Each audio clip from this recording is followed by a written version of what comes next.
हाम्रो देश हेटौडा सिमेन्ट कारखाना जस्तै भएको छ। मेसिन पनि छ, म्यान पावर पनि छ, खानी पनि छ, तर बन्द। अब चल्नु पर्यो। नेपाली कांग्रेसको वाइवाई फ्याक्ट्री जस्तै चल्नु पर्यो अब त्यो पनि। तपाईहरु किन टेन्सन लिनुहुन्छ क्या? पार्टीको सभापति नै यही उठ्नु भएको छ, केको टेन्सन? केही सीमित बिचौलिया, केही सीमित नेताहरूको एउटा सिन्डिकेटले गर्दाखेरि पारी जुन अनुदानले कृषि हुन्छ त्यो सस्तो जस्तो देखिन्छ, त्यो सस्तो तरकारी यहाँ ल्याएर यहाँको किसानको मूल्य चाहिँ महँगो जस्तो देखाएर एउटा भ्रम सृजना गरेर किसानलाई मार्ने काम भएको छ। त्यो रोक्न जरुरी छ। बोल्नै दिँदैन यार।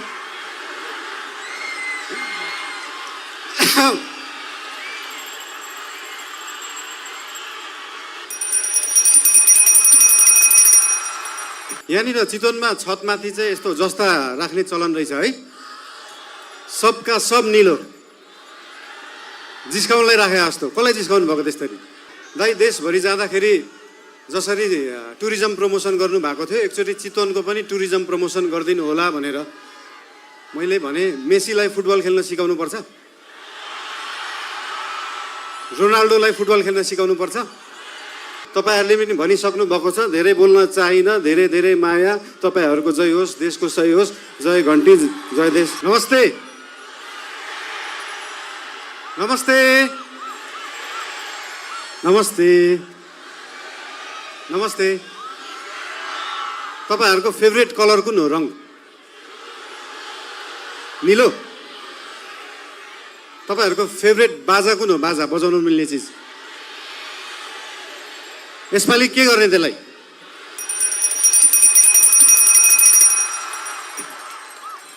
अघि प्लेनबाट ल्यान्डिङ गर्दा गर्दै एउटा कुरा नोटिस गरिरहेको थिएँ। यहाँनिर चितवनमा छतमाथि चाहिँ यस्तो जस्ता राख्ने चलन रहेछ है। सबका सब निलो जिस्काउनलाई राखे जस्तो। कसलाई जिस्काउनु भएको त्यसरी? त्यो निलो छानाले चाहिँ त्यो छतलाई मक्किनबाट जोगाउँदो रहेछ क्या, राष्ट्रिय स्वतन्त्र पार्टी जस्तै।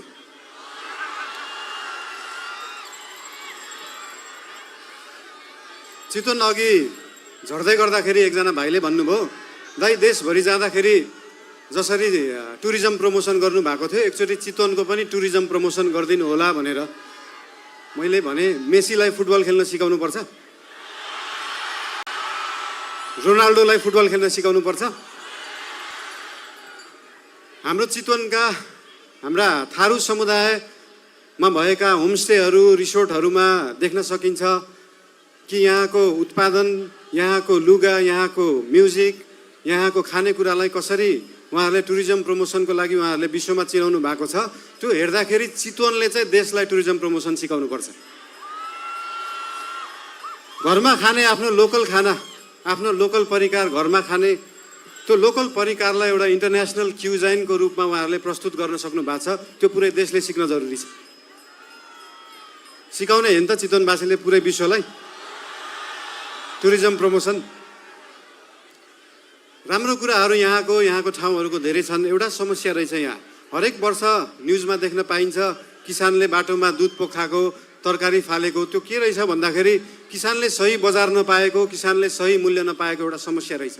केही सीमित बिचौलिया, केही सीमित नेताहरूको एउटा सिन्डिकेटले गर्दाखेरि पारी जुन अनुदानले कृषि हुन्छ त्यो सस्तो जस्तो देखिन्छ, त्यो सस्तो तरकारी यहाँ ल्याएर यहाँको किसानको मूल्य चाहिँ महँगो जस्तो देखाएर एउटा भ्रम सृजना गरेर किसानलाई मार्ने काम भएको छ। त्यो रोक्न जरुरी छ। फेरि यो चीज समाधान गर्दै गर्दाखेरि ओहो महँगो तरकारी खानुपर्ने भयो जस्तो लाग्ला, त्यो भ्रम हो। त्यो भ्रमलाई चाहिँ चिर्न जरुरी छ।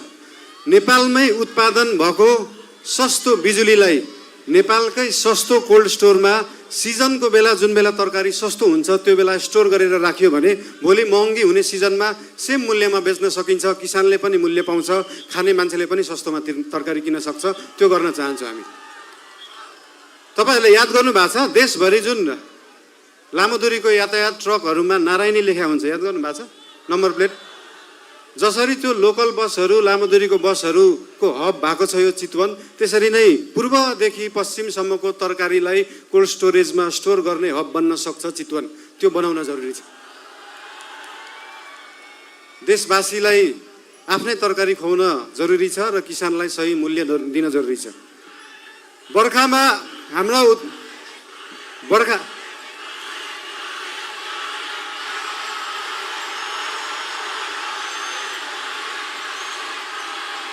आई लभ यु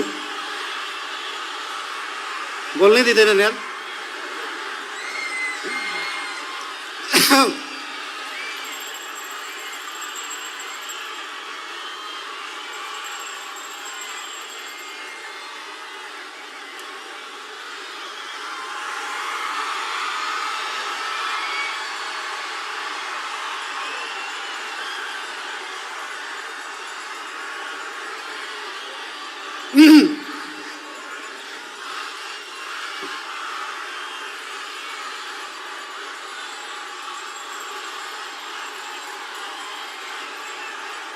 गीत बजाम नाचम।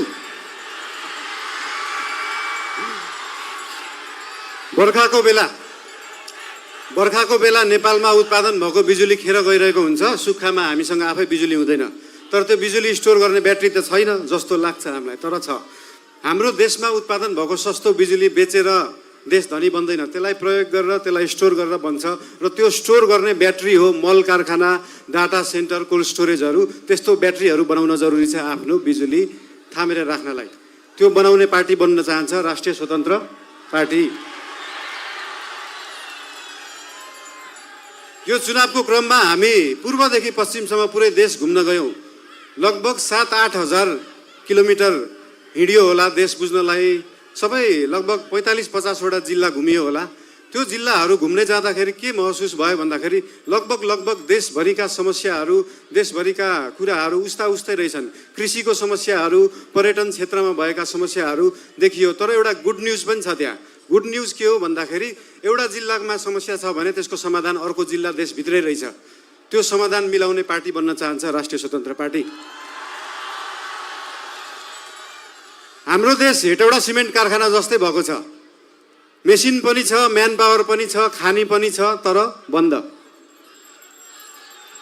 अब चल्नु पर्यो। नेपाली काङ्ग्रेसको वाइवाई फ्याक्ट्री जस्तै चल्नु पर्यो अब त्यो पनि। पुरै देशभरि चल्नु पर्यो, 100 वटा भन्दा देशमा जानु पर्यो। त्यसरी देशका उद्योग कल कारखानाहरूलाई चलाउने पार्टी बन्न चाहन्छ। अब यहाँ आइयो, तपाईहरूलाई भेटियो, धेरै खुसी लाग्यो। तपाईहरू किन टेन्सन लिनुहुन्छ क्या? पार्टीको सभापति नै यहीँ उठ्नु भएको छ, के को टेन्सन? तपाईहरूका समस्या, पुरै देशको समस्या सभापतिज्यू, हामी सबै पार्टीका नेतागण, कार्यकर्तादेखि लिएर हामी सबै मिलेर अब देश बनाउने हो। र आज यो हाम्रो सभामा तपाईहरूलाई भेटेर ज्यादै खुसी लागेको कुरा तपाईहरूले पनि भनिसक्नु भएको छ। धेरै बोल्न चाहिन। धेरै माया। तपाईहरूको जय होस्, देशको सही होस्। जय घन्टी, जय देश।